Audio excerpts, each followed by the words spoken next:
ओम शांति। क्या श्री कृष्ण भगवान थे?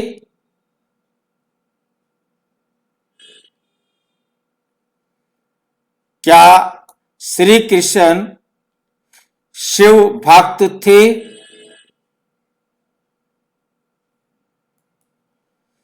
क्या श्री कृष्ण शिव भक्त थे या कुछ और सच है? क्या है सच? क्या समझते हैं आप? शिव भगवान थे या शिव भक्त थे? कृष्ण भक्त था शिव का।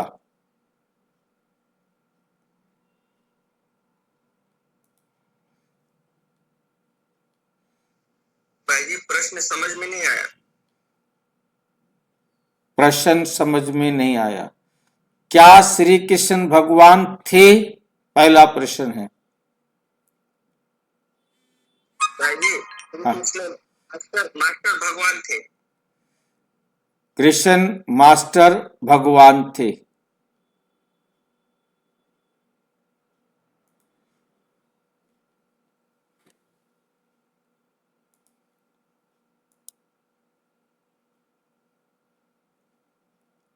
भाई जी, मास्टर भगवान भगवान के बच्चे। क्या श्री कृष्ण शिव के भगत थे? नहीं थे भाई, शिव के भगत।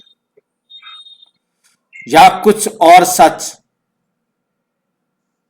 श्री कृष्ण ज्ञान स्वरूप थे। श्री कृष्ण ज्ञान स्वरूप थे।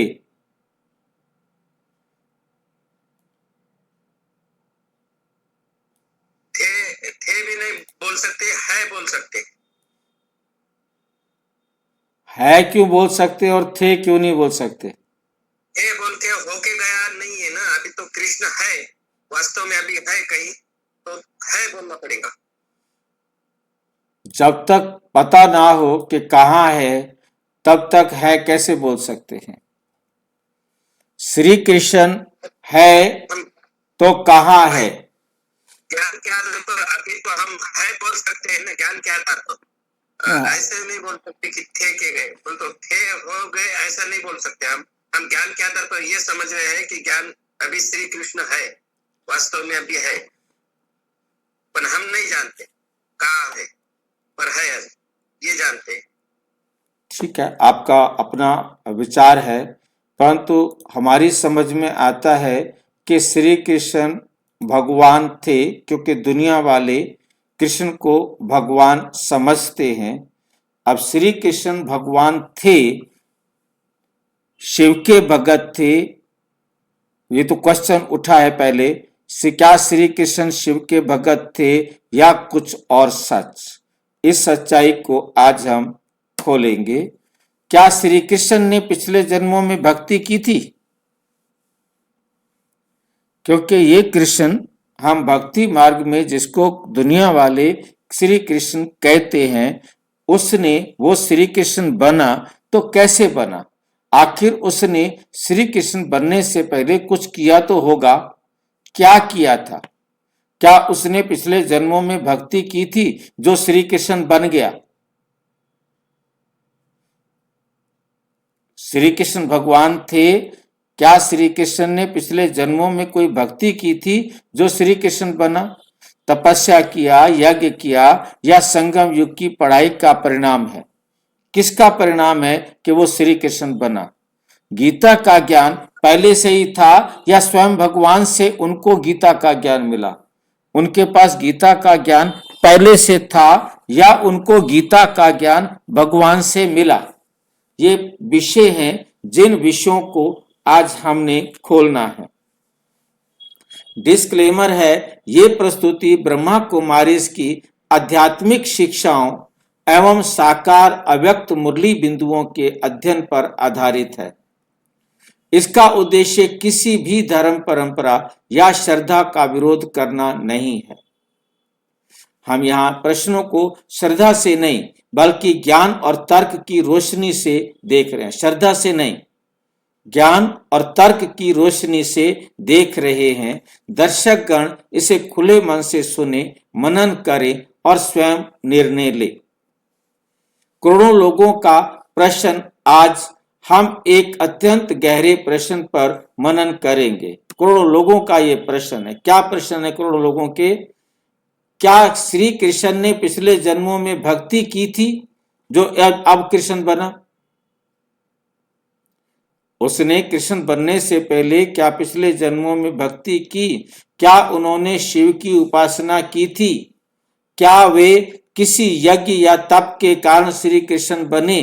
कोई उन्होंने यज्ञ किया था या तप किया था जो कृष्ण बन गया? कैसे कृष्ण बन गए वो? क्या गीता का ज्ञान पहले से उनके पास था जो उन्होंने अर्जुन को दिया? ये प्रश्न केवल आस्था का नहीं, ये प्रश्न केवल आस्था का नहीं, ये आत्मा के उत्थान और पतन के पूरे चक्र से जुड़ा हुआ है। आत्मा के उत्थान और पतन के पूरे चक्र से जुड़ा हुआ है। क्या श्री कृष्ण ने पिछले जन्मों में भक्ति की थी? अब हम इस पॉइंट को एक पॉइंट को देखेंगे। जनमानस की धारणा है जो भगवान बनता है उसने बहुत भक्ति की होगी।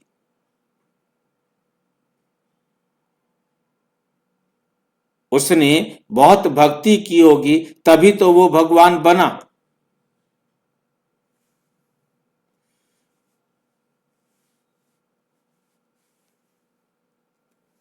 लेकिन यहां पहला गहरा प्रश्न है, भक्ति कब शुरू होती है और कब उसने भक्ति किया? यदि उसने भक्ति की है, भगवान बनने से पहले भक्ति की है, क्योंकि वो ये बात मानते हैं, आपे ही पूज्य आपे ही पुजारी। पुजारी बना, भक्ति की, फिर पूज्य बन गया, फिर पुजारी बन गया। भक्ति कब शुरू होती है? द्वापर से होती है भाई। द्वापर से शुरू होती है। बाबा शिव बाबा परमपिता परमात्मा 21 जनवरी 1969 को आके समझाते हैं। बाबा कहते भक्ति द्वापर से शुरू होती है, उससे पहले ज्ञान है। सतयुग त्रेता ज्ञान, द्वापर कलयुग भक्ति। सतयुग त्रेता ज्ञान, द्वापर कलयुग भक्ति होती। अच्छा, इसका अर्थ क्या हुआ? सतयुग ज्ञान का फल, त्रेता ज्ञान का फल, द्वापर भक्ति की शुरुआत, कलयुग गहन भक्ति। भक्ति और गहरी हो जाती है। 4 युग हैं, तो चारों युगों का कैसा रहता है? तो यदि भक्ति द्वापर से शुरू होती है और श्री कृष्ण सतयुग के पहले राजकुमार हैं, श्री कृष्ण सतयुग के प्रथम राजकुमार हैं, तो क्या उन्होंने पिछले जन्म में भक्ति की तभी वो सतयुग का राजकुमार बना? भाई भक्ति तो उन्होंने की ना। विक्रमादित्य जब थे वो विक्रमादित्य द्वापर में, तो उन्होंने सोमनाथ के मंदिर में बहुत भक्ति की है शुरुआत में। क्या उन्होंने पिछले जन्म में भक्ति की? दुनिया समझती है, दुनिया की तरफ से जवाब आता है कि नहीं की।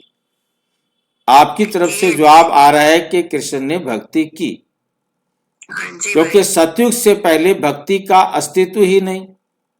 जब सतयुग शुरू होता है उससे पहले तो भक्ति होती नहीं ना।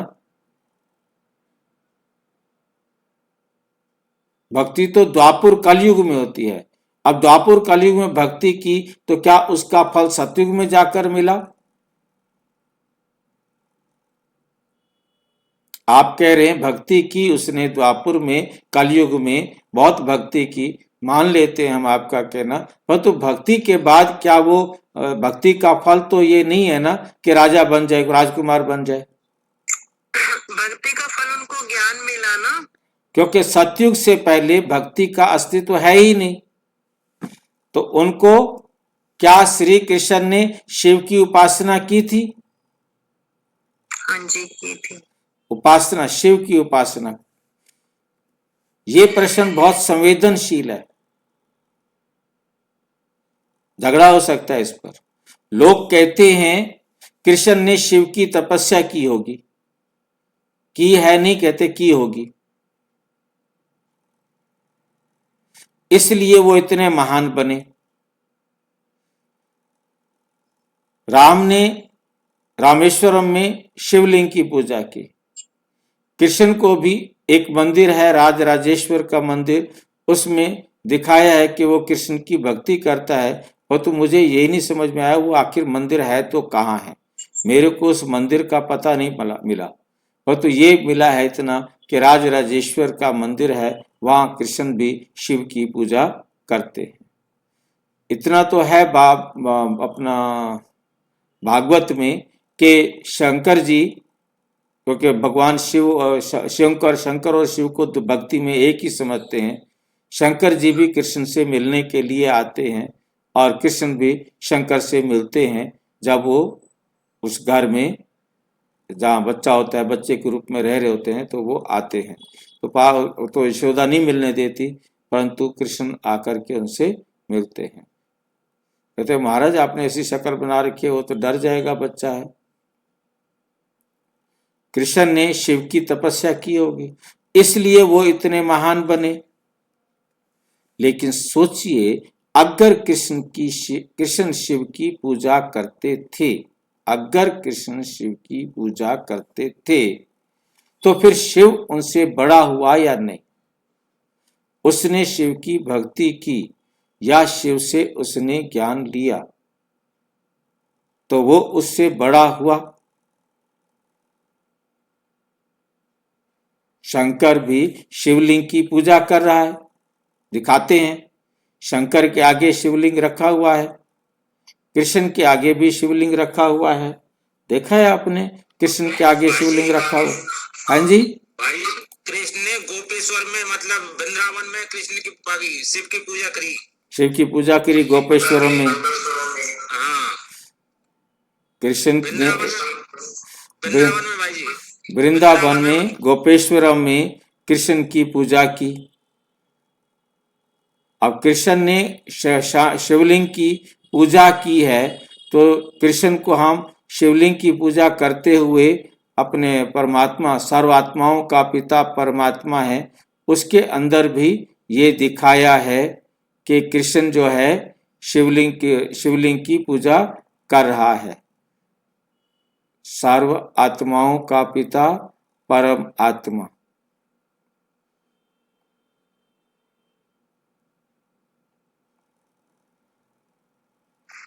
भाई श्री कृष्ण ने शिव की पूजा कब की थी? दिखाते हैं भाई जी, गोपेश्वरम में। मैंने मंदिर नहीं देखा है। गोपेश्वरम में शिवलिंग की पूजा करते हैं, और जो हमारा प्रदर्शनी का चित्र बना हुआ है, उस प्रदर्शनी के चित्र के अंदर भी दिखाया है कि ये कृष्ण जो है शिवलिंग की पूजा कर रहे हैं। ये आप देख रहे हैं, चित्र दिखाई दे रहा है आपको? हाँ जी, हाँ जी। ये कृष्ण दिखा रहे हैं, बड़ा करके दिखाता हूं। ये कृष्ण भी शिवलिंग की पूजा कर रहा है। ये गोपेश्वरम में कृष्ण शिवलिंग की पूजा करते हैं, शंकर भी शिवलिंग की पूजा करता है, राम भी शिवलिंग की पूजा करता है। तो ये गोपेश्वरम में कृष्ण ने शिवलिंग की पूजा की। अब ये मंदिर मैंने नहीं देखा, ये कहाँ पर है, तो ये मंदिर में शिवलिंग की पूजा कर रहे हैं। अब जब उसने शिवलिंग की पूजा कर रहा है, इसका मतलब कृष्ण से बड़ा है शिवलिंग। ठीक है। अब कृष्ण से बड़ा है शिवलिंग, तो शिव के सब पूजते हैं, कृष्ण के बाद में पुजारी बनते हैं।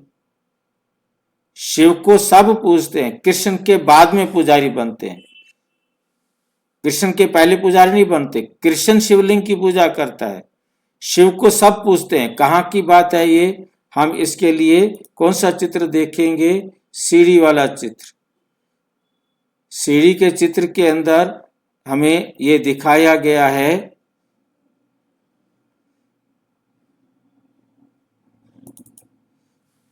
देख रहे हैं, यहाँ पूजा कब शुरू होती है? भक्ति कब शुरू होती है? द्वापुर से। सबसे पहले जो भक्ति होती है वो किसकी होती है? शिवलिंग की। राजा विक्रमादित्य के द्वारा सबसे पहला मंदिर बनता है सोमनाथ का मंदिर, जहां पर शिवलिंग की पूजा होती है सबसे पहले। और उसके बाद किसकी पूजा होती है? शिवलिंग के बाद ये कौन है जिसकी पूजा कर रहे हैं? शिवलिंग के बाद श्री कृष्ण का पूजा हो। हाँ, शिवलिंग के बाद श्री कृष्ण की। पहले दुनिया में भी भक्ति शिवलिंग की होती है और कृष्ण भी शिवलिंग की पूजा करता है, तो उसके बाद भक्ति शुरू होती है कृष्ण की। इसका मतलब कृष्ण से बड़ा है शिवलिंग। कृष्ण के बाद भक्ति शुरू होती है लक्ष्मी नारायण की। इसका मतलब लक्ष्मी नारायण कृष्ण से छोटे हैं।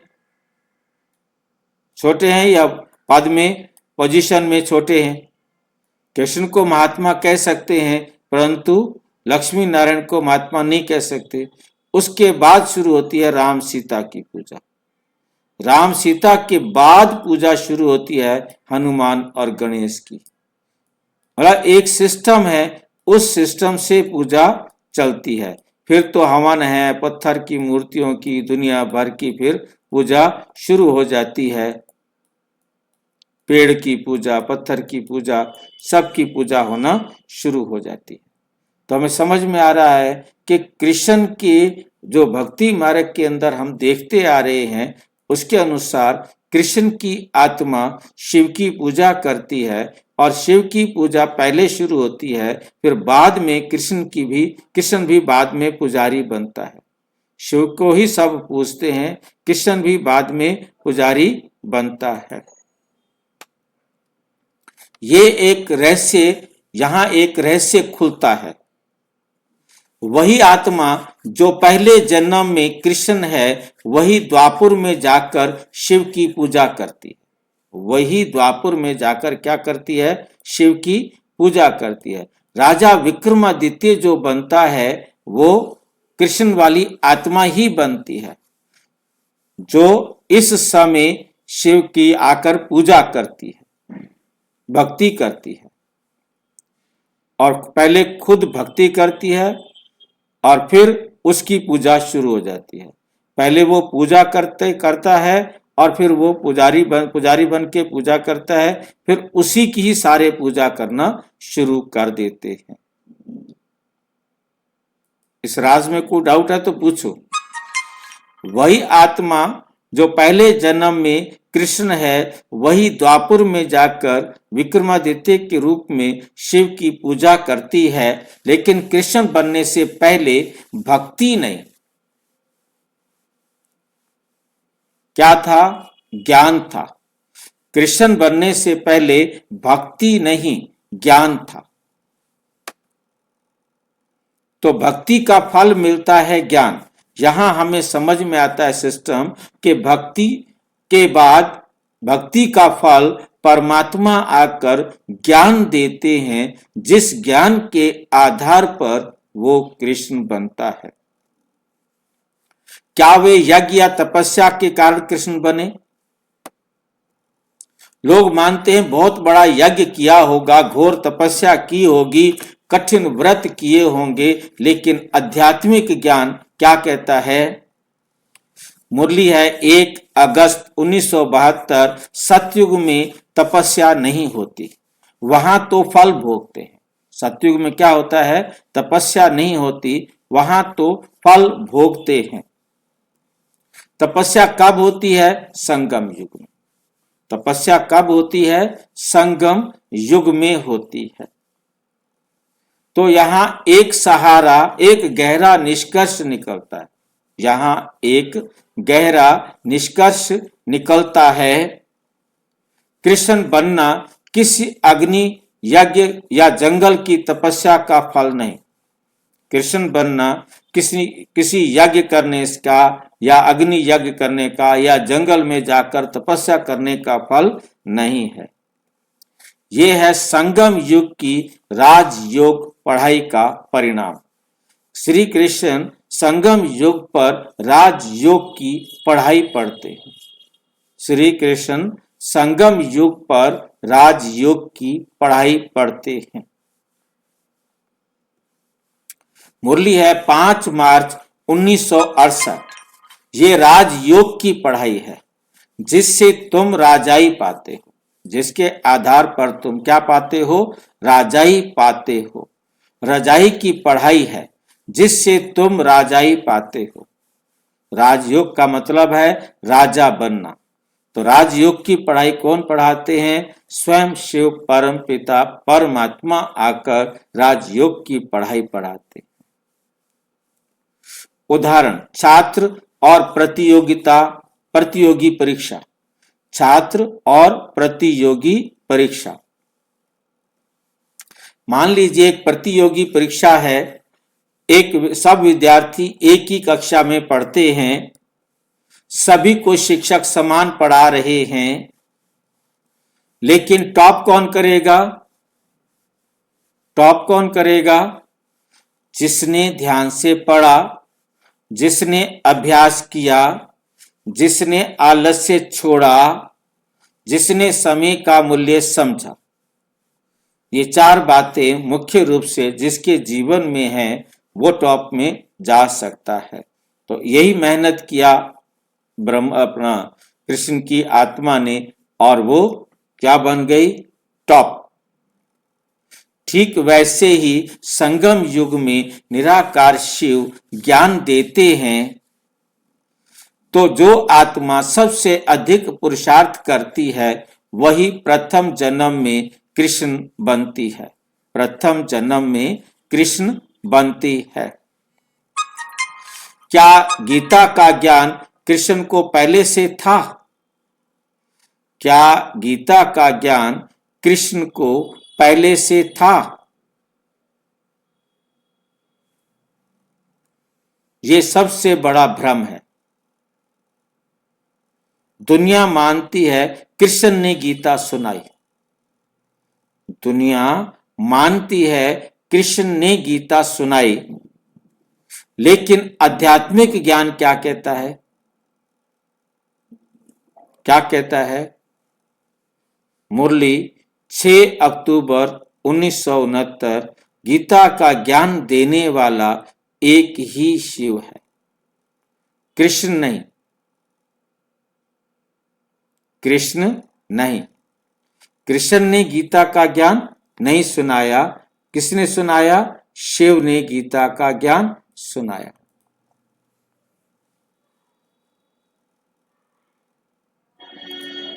और जो गीता है, जो कृष्ण के द्वारा कही गई गीता है, उसके भी 4थे अध्याय के पहले श्लोक में लिखा गया कि हे अर्जुन, ये ज्ञान सूर्य ने मनु को दिया था, मनु ने इक्ष्वाकु को दिया था, उसके बाद ये ज्ञान प्राय लोप हो गया था। अब वो मैं ज्ञान तुम्हें सुना रहा हूं क्योंकि तुम मेरे अति प्रिय हो। अब कृष्ण के पास कहां से आया ये उसने नहीं बताया। लिंक टूट गया बीच में। ज्ञान सूर्य ने मनु को दिया, मनु ने इक्ष्वाकु को दिया, उसके बाद ये ज्ञान प्राय लोप हो गया, और तेरे पास कहां से आ गया?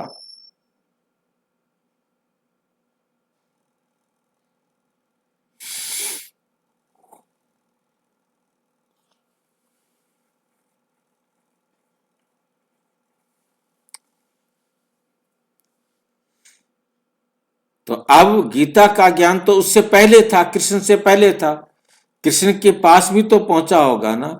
वास्तव में ज्ञान सूर्य उन्होंने इस सूर्य को कह दिया। एक्चुअल में बात है ज्ञान सूर्य, परम पिता परमात्मा परम धाम से इस संसार में आकर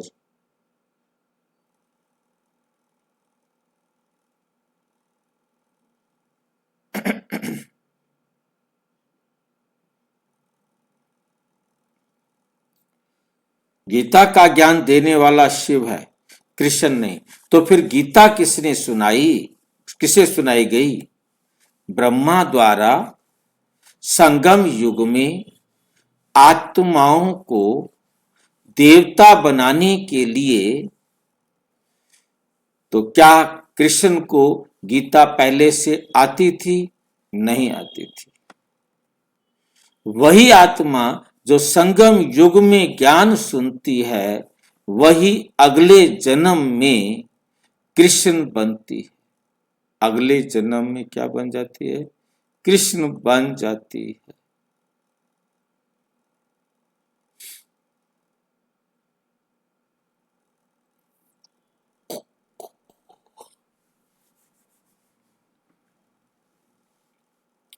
भाई जी। हाँ जी।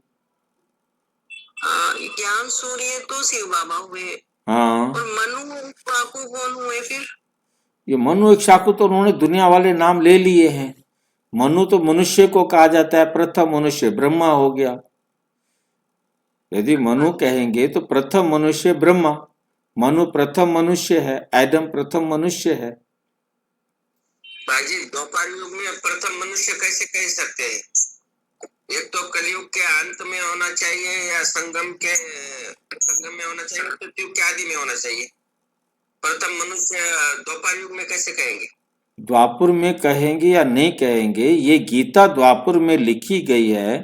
द्वापुर वाली गीता में ये लिखा हुआ है कि जो कृष्ण के द्वारा सुनाई गई गीता है, उसके अंदर लिखा गया है, ये है अर्जुन, ये ज्ञान जो मैं तुम्हें सुनाने जा रहा हूं, ये सबसे पहले सूर्य ने मनु को, मनु ने इक्ष्वाकु को सुनाई।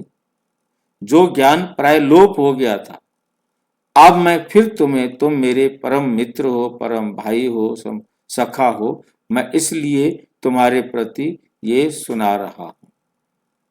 उसको प्रिपेयर करता है और उसे सारी गीता के 18 अध्याय युद्ध के मैदान में खड़े करके सुना देता है।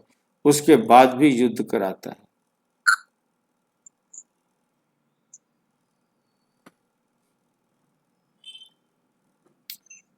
भाई जी ये सवाल तो कोई उठाया होगा ना कि बाबा द्वापर युग में मनु कहाँ से आया? मनु तो एक तो आदि में होना चाहिए। भाई जी मनु की तो बात आदि की कर रहे हैं ना, द्वापुर में कहाँ कर रहे हैं भाई जी? आप क्यों नहीं समझ रहे? मनु वहां कहाँ से आ गया? किसने कहा कि मनु द्वापुर में आया? मनु पहला मनुष्य है, प्रथम मनुष्य। हमारे शास्त्रों के अनुसार मनुस्मृति के अंदर जब कोई मनुष्य इस पृथ्वी पर नहीं था, मनु और श्रद्धा से संसार की उत्पत्ति बताई गई है। जैसे एडम और ईव से सृष्टि की उत्पत्ति बताई गई है, जैसे ब्रह्मा और सरस्वती से सृष्टि की उत्पत्ति बताई गई है, इसलिए ब्रह्मा से भी पहले मनु के द्वारा श्रद्धा से ईड़ा पैदा होती है, फिर ईड़ा से मानव पैदा होता है। ये कहानी उन्होंने गपोड़ कहानी बना रखी है।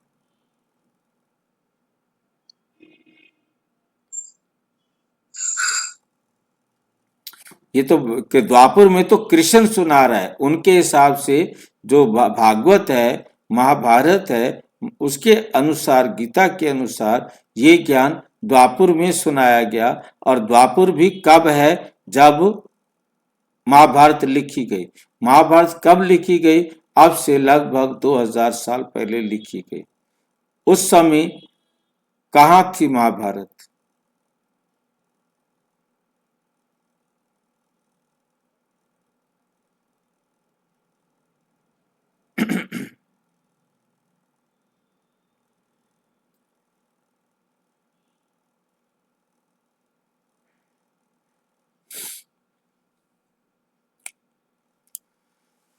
वही अगले जन्म में कृष्ण बनती है। वही आत्मा जो संगम युग में ज्ञान सुनती है वही अगले जन्म में कृष्ण बनती है। इसलिए गीता का ज्ञान पहले नहीं था, संगम में मिला और उसी ज्ञान की कमाई से कृष्ण पद मिला। हमने सीधा उसको उठा करके घुमा करके लेके आए हैं कि कृष्ण जो है संगम पर, क्योंकि भक्ति शुरू होती है द्वापर काल युग में, और संगम पर जो है भगवान आकर गीता का ज्ञान, शिव भगवान आकर गीता का ज्ञान सुनाते हैं। जिस गीता ज्ञान को सुनने से वे कृष्ण बनता है। भक्ति और ज्ञान का अंतर, पहले हम भक्ति और ज्ञान में अंतर समझेंगे। यहां पर भक्ति क्या है? याद करना, प्रार्थना करना, रोना, गिड़गिड़ाना, हे भगवान आओ। और ज्ञान क्या है? पहचानना, समझना, बनना, अनुभव करना, बनने के बाद अनुभव करना।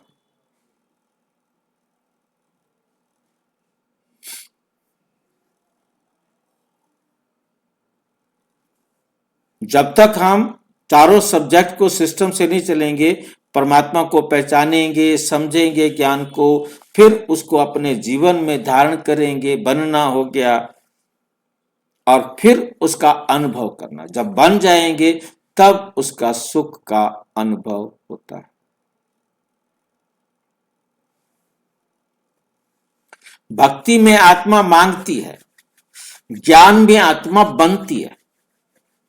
भक्ति में आत्मा मांगती है, ये दे दो, ये दे दो, ये कर दो, ऐसे कर दो, वैसे कर दो, और ज्ञान में आत्मा बनती है। 18 जनवरी 1969 को बाबा कहते, ज्ञान से तुम देवता बनते हो, भक्ति से नहीं। कृष्ण देवता बना तो ज्ञान से बना। कब भक्ति की? संगम पर।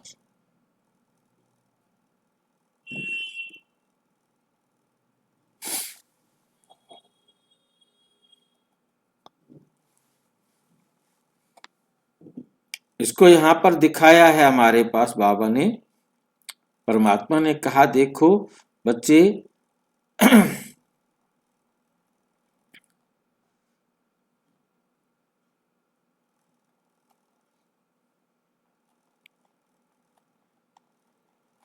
कृष्ण गीता ज्ञान से, गीता से पैदा होता है।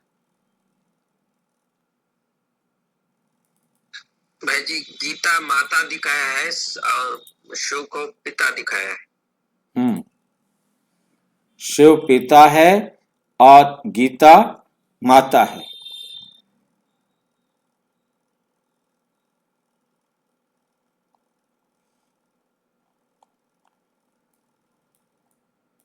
शिव बाबा से दोनों, कृष्ण का और राधा का, ये दो पत्ते हैं जिन्होंने गीता ज्ञान लिया, और कृष्ण के लिए दिखाया है कि परमपिता परमात्मा शिव आकर गीता का ज्ञान सुनाते हैं, और कृष्ण की आत्मा इस ज्ञान को संपूर्ण अपने जीवन में धारण करती है। फिर ये सतयुग में जाकर नारायण बनती है।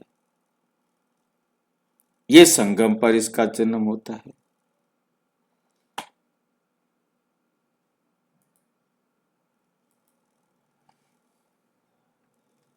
ज्ञान से तुम देवता बनते हो, भक्ति से कोई देवता नहीं बनता।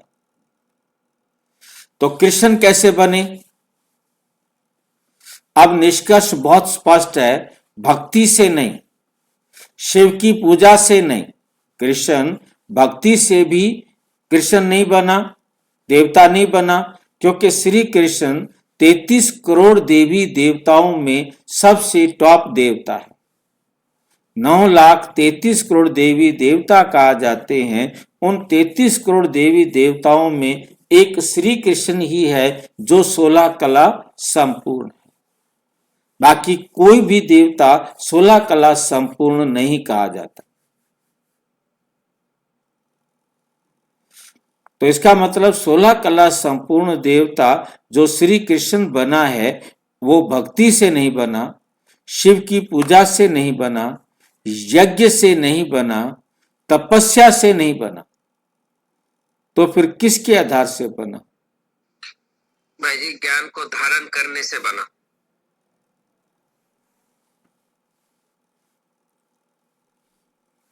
शिव से प्रत्यक्ष ज्ञान लेकर, परम पिता परमात्मा ज्ञान सूर्य से ज्ञान लेकर क्या बना?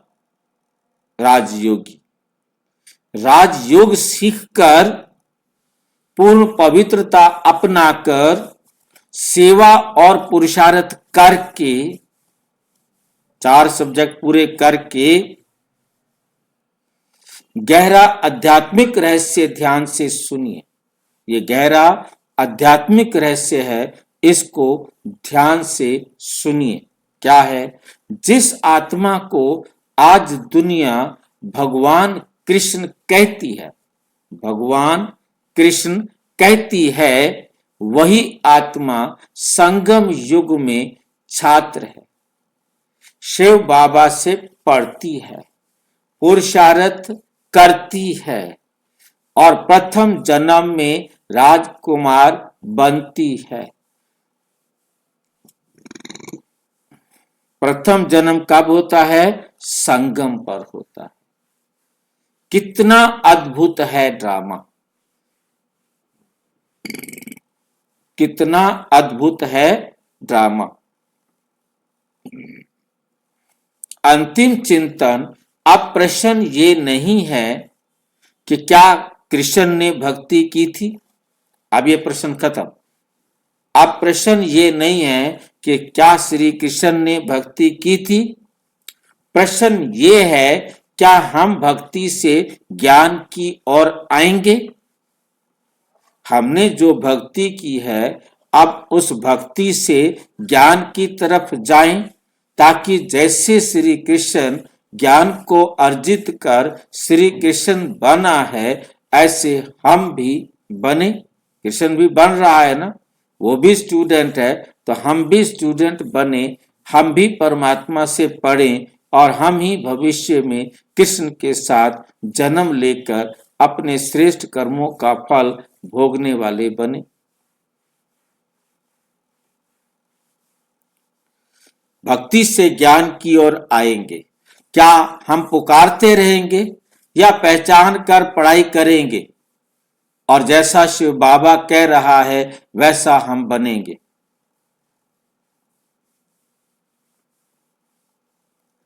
समापन संदेश। कृष्ण बनने का रहस्य भक्ति में नहीं, ज्ञान में है। ज्ञान जो शिव परम पिता परमात्मा परम धाम से आकर सारे संसार की आत्माओं को देते हैं। वे आत्मा कोई चमत्कार से नहीं बनी, वे संगम युग की श्रेष्ठ छात्रा थी।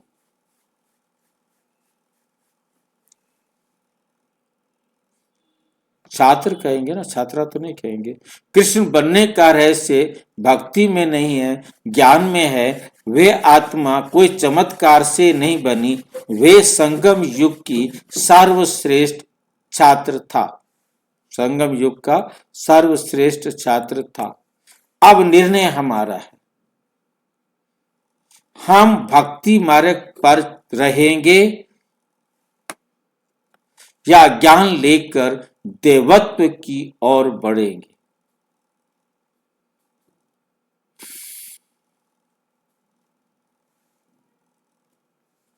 अच्छा, ओम शांति। और विस्तार से जानने के लिए प्रजापिता ब्रह्मा कुमारी ईश्वरीय विश्वविद्यालय के किसी भी सेवा केंद्र पर संपर्क करें और यदि कोई प्रश्न है तो 9213106986 पर आरटीआई करें या टेलीग्राम करें 9650692270 पर केवल व्हाट्सएप करें, फोन नहीं। ओम शांति।